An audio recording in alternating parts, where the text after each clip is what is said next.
Okay, thanks, Jay. Good morning, everybody, and welcome to Credo. Our speaker for today is Jolena James-Szanton. During the time that she's been with us, she's done a lot of volunteer work with our teenage youth. She has taught in our RE program. She has worked in coming of age. And another thing, she has also done coffee serving, as she said, back in the good old days. So we hope those good old days will be back one of these years, sooner than that, we hope. Anyhow, today she will speak for about 20 minutes and then she will take questions. If a lot of you already know this procedure, but if you want to ask her a question, type it in the chat tab at the bottom of your screen. You can write it while she's speaking and or afterwards. So with that, welcome. I will just say thank you, Jolena, and welcome to Credo. And thank you, Carol. Of course, thank all of you for being willing to share this space with me. So I think someone is maybe unmuted, and so I'm hearing myself, and it's usually okay if I have the voices in my head, but not today. So this morning I woke up, as I do many mornings, hours before the sun rose. My stomach was churning, chest tight, mind racing, heart anxious. And to many folks, this may not be auspicious signs. For the work I do, however, these signs are actually negatively correlated to the event of the day that is giving energy to them. These seemingly hazardous signs are how my psyche prepares me before I go on a deep dive with others. When I was younger, in elementary school, although I was a pretty good swimmer and every day I became a better swimmer, I didn't realize that I would be someone who guided people in deep dives. Actually, the idea depressed the hell out of me in late middle school, but I began to embrace it and hone the skill towards the end of my high school career. I can't say that I had the right equipment or an instructor to coach me. Therefore, I had to figure out a way to learn and practice on land. Yes, pretty much by myself. Not an ideal learning environment for a teenager, but it's what the world handed me. Well, that's not entirely true. At that time in my life, I thought that's what the world was demanding of me. And you know what adolescents do when someone makes a demand of them rather than a request. They either resist if they don't want to do it, or appropriate the idea as their own novel notion if the demand is intriguing. Well, I was intrigued. So I took the idea of my becoming a deep diving instructor on as my life passion. I actually started teaching others to dive in a pool in high school. I can't say that I was ever asked to teach someone or a group of people. I was more just thrown into the instructor role. Imagine someone grabbing your hand and jumping into the water without your knowing that was about to happen. Or imagine being thrown in a pool with random students and told to teach them. Traumatic is what it was, especially as a Black girl with relaxed hair. At the end of many days, I was a mess. And I believe that is when my morning warm-up routine of waking up early and worrying began. Since I did not know when I was going to be going on a dive, I woke up every morning and prepared for it, with only a swimsuit and my own ideas about how to teach someone to dive. In college, I started to acquire more equipment. I majored in psychology because guiding people in dark, unfamiliar water requires helping them understand the messages their mind is sending them. It requires understanding what motivates people to dive deeper and what fears keep them close to the surface. I continued my studies in Spanish because I intended to return to my hometown well, not a town, my home city, Los Angeles. And I wanted to dive into communities where Spanish was the primary language. In college, I enrolled in classes in African American studies to equip myself as a diving instructor who was Black, but working with diving parties that usually were predominantly white. Throughout my college years, I met other students who were also diving instructors. We shared horror stories and successful teaching strategies. But mostly, though, we shared our passion for the work. After I graduated, I did move back to Los Angeles and became a bilingual elementary school teacher. I was going to teach future divers. Towards the end of my second year teaching, however, my city erupted. Some of you may remember the unrest that occurred after the Rodney King verdict was announced. To me, the riots represented a tsunami caused by the tension that laid in the deep waters, death finally coming to surface. It was the result of the Black, Korean, and Spanish-speaking ethnic group communities coexisting in turbulent waters. I did what anyone would do. I moved to Korea for 3 years to understand how to dive there. Well, maybe not anyone, but remember, I knew it was my life passion, and I had to understand how to dive. I returned to America forever changed because in Korea, I was asked to talk about the water in which I swam back in America. I was asked, what did it mean to be Black, to be a woman, to be an American, to be an African American woman in America? You see, my passion, my work is to guide others into the water in which not only I, but we swim. I teach groups of people how to see racism, ableism, ethnocentrism, sexism, ageism, homophobia, the elements of oppression that cloud our water. For some, I help them figure out what equipment will be right for them. Then I teach them how to work together as a diving team. Because in order to dive safely, we need an effective way to communicate with each other when we're in the water. Depending on how good of a swimmer someone is or how chlorinated the water in which they usually swim is, I let them know what I want them to try to see in the deeper, opaque waters. Mostly, and importantly, I have to know when someone is running out of oxygen.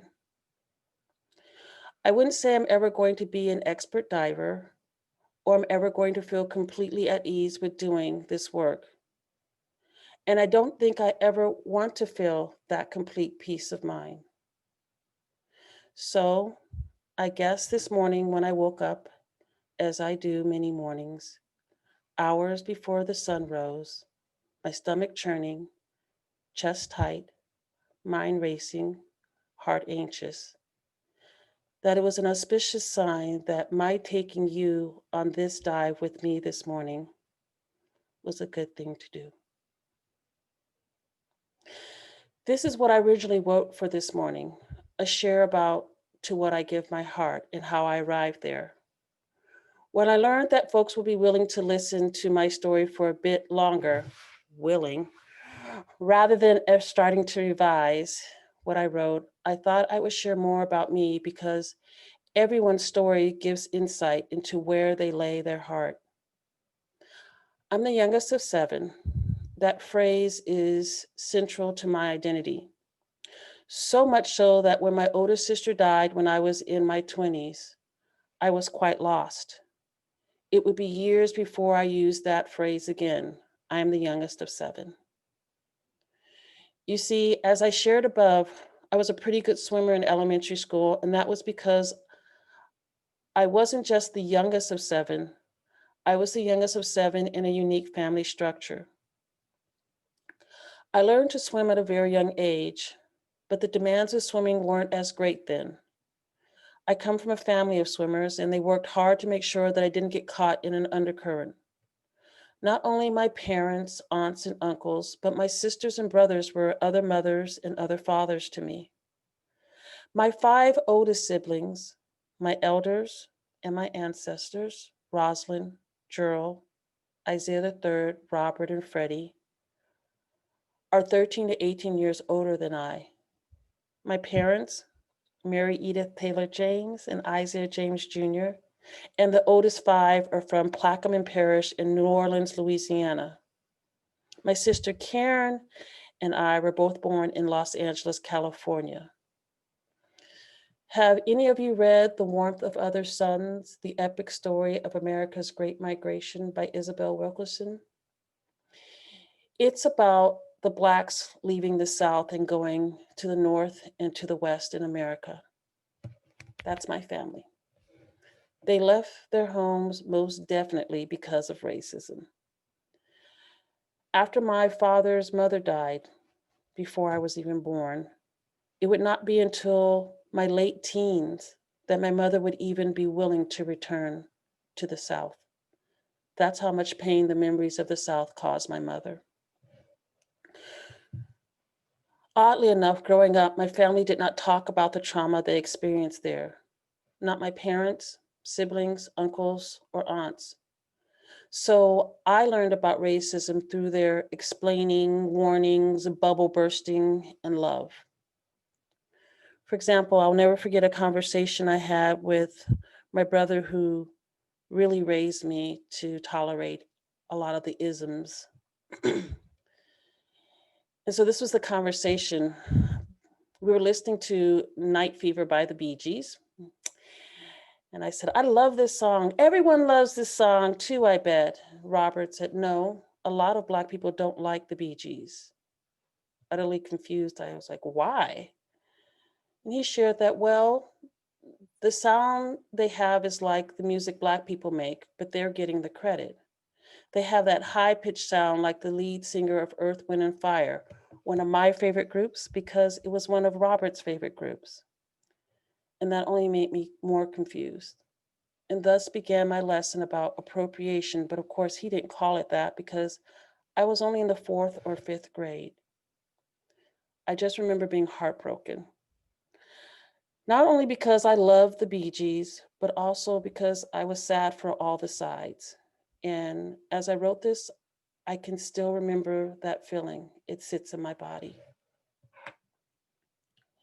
At the same time, I was increasing my lung capacity. I was like 8 or 9, preparing to be a deep dive instructor. For most of my schooling, I was an other. In lower elementary, I was the only Black child in a Catholic school until, of course, I misbehaved and they had to pull me from the school, but that's a whole nother story. All my peers were Filipino or from a Spanish-speaking ethnic group. Starting in late elementary, I went to predominantly white schools, or my friends were predominantly white. Oy vey. Before high school, they were mainly Jewish. My relationship with the Jewish community shaped so much of my nautical world. It wasn't until I went to college that I realized that Jewish people were a minority white group. I actually felt sorry for my friend Cora Williams because she was Protestant. Oh, what it must be like to be white and Protestant. Yes, this was middle school Jolena. My older siblings, even the one right above me, had not gone to predominantly white schools, nor were they able to have a social life like I did. I went to bar and bat mitzvahs. I went to middle school parties. In my family, if we were going to a party, it was hosted by a family member or a close family friend. All other social gatherings were hosted by a Black Greek organization. That's my memory. But I got to go to middle school parties. But these parties in middle school weren't enjoyed like my white peers enjoyed them, I imagine. Right before I walked out the door, my mother would say, Jolena, don't forget that we aren't like your white friends' parents. If they get in trouble, their parents can fix it for them. If you get in trouble, we cannot. Bubble burst. I used to hate her for saying that. And always right before I was heading out the door for my father to drive me to the party. I already thought he had superpowers because he was a juvenile probation officer. Now this downer. Then there are experiences that my family never knew about. Until this moment, no one knew about. I'm sharing them with you. My friends and my friends' parents so often talked to me from a place of charity and pity. They spoke of my neighborhood as the hood. They thought that the things they were allowing me to do, like trick or treat, that my parents wouldn't, meant they were exposing me to culture. And for the record, my parents did let me trick or treat, just not in any white neighborhoods. Here's the thing. I did not grow up in what ignorant folks would call the hood. I just didn't. I grew up upper middle class, if truth be known. I was the child of two college educated parents. To my friends' families, I should say, I was their stereotype. I was taught to be polite, so I seethed on the inside and smiled on the outside. It wasn't until very recently, maybe within the last 5 years, that became unapologetically the deep diving instructor that I am today. And I owe it actually to the UU faith, blowing the doors wide open on white supremacy culture. There's so much more I could share with you, but I am out of time. And I'm just going to invite you to go on deep dives with me or wade in the water, or we can just splash water around if you like. So I'm going to hand this back over to Carol and let her open the floor for questions. Okay, thank you so much, Jolena. That was fascinating. Um, yes, and I bet a lot of you have several more questions you want to ask, and I see some hands clapping symbolically. So let's see if I find any questions here. Not yet, but I assume some of you will be asking some. Does can you tell us any more about your experiences? Did you experience some of the same kinds of things in college where you felt that a lot of the people around you didn't really understand your background? Yes. Interesting enough, I spent 1 hour of the early mornings searching for. When we first arrived, you were assigned as a freshman an upperclassman to be your mentor. I can't think of that, wasn't the name they were given. So I spent time this morning trying to look for Andy. And Andy and I stayed friends throughout her college career. But I remember it was unusual for that to happen. But I remember towards the end of my freshman year, Andy and I were sitting on the lawn and she shared, Jolena, you are the first Black person that I've ever known who wasn't on the housekeeping staff for my family. Wow. And that was a new level of enlightenment for me. She did not come with preconceived notions of who I was because I think it was just novel for her in the first place. I do think that I still have friends today from college who in a heartbeat will say, oh, Jolena, you're from Compton, which I have no problem being from Compton in Los Angeles. For those of you who don't know it, that's usually considered South Central, poverty, high crime ridden area, Black place in Los Angeles, but I'm not from Compton. And I hesitate claiming that because I don't want that level of credit of surviving that community. And there's so much beauty and love and culture and deepness in Compton, and I don't want that perpetuated by people seeing me as a token out of Compton, as if I can't be the norm of Compton, which I would be in a lot of ways if I had grown up there. So yes. Okay, I see another question here that asks about hope. Do you have hope in these dark times? And if so, what gives you hope? I can talk about how I am in the current moment. I like to do that because it depends on when you ask me how I might answer that question. Lately, I've been fortunate enough to work with youth, both our youth for UUCC, and I've been working with Black Lives Unitarian Universalist youth, and they do give me hope. They are navigating these waters and embracing the discomfort of it. They, it's like the 21st century native with technology. Okay. Yeah. There's another question here. As a child who was thrown into deep water, I wonder how you would handle that student if she came to you today.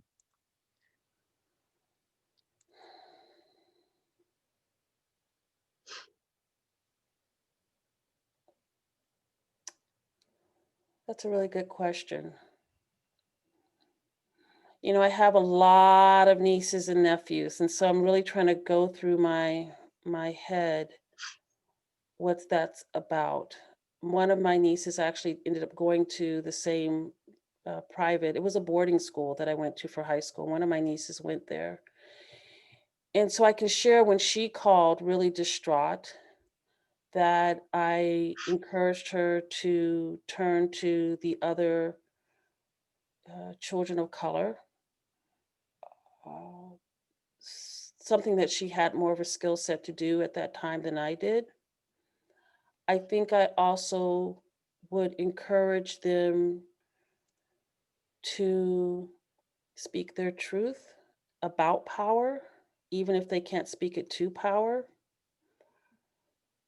And I would tell them to call me as often as needed.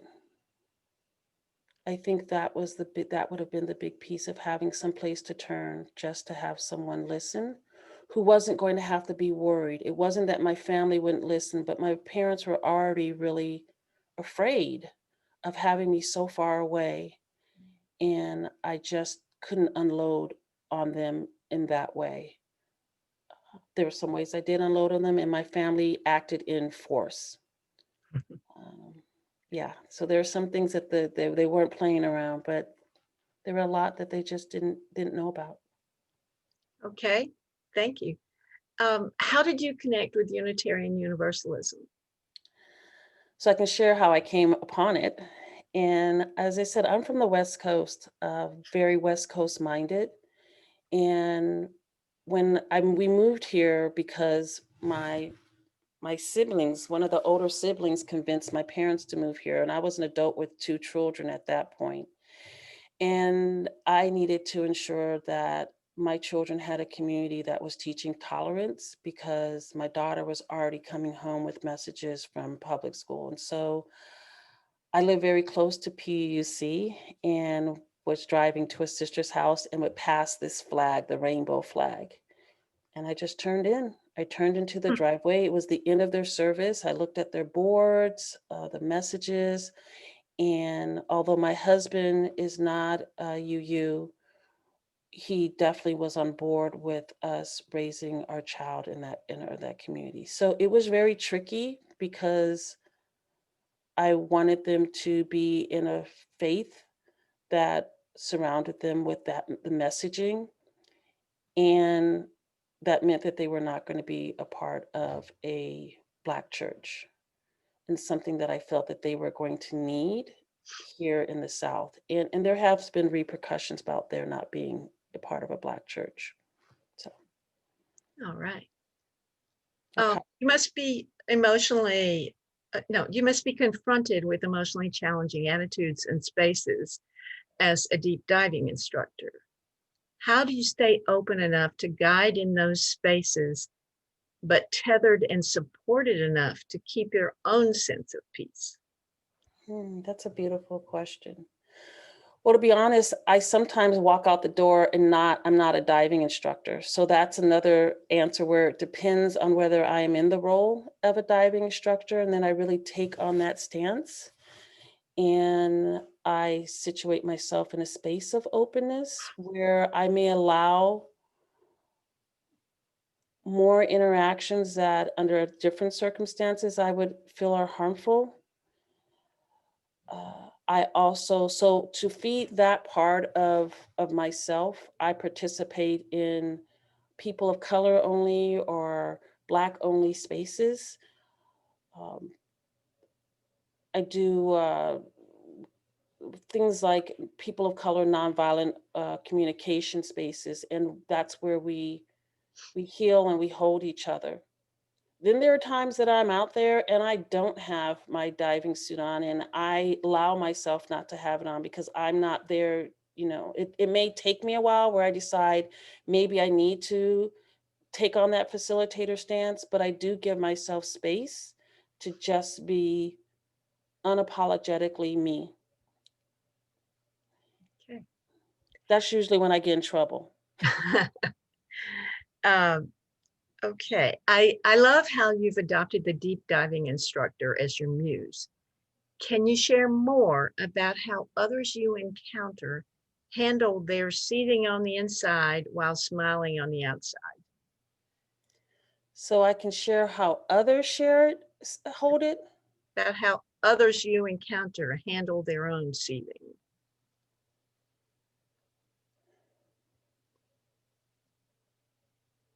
I'm not sure that everyone holds it on the inside.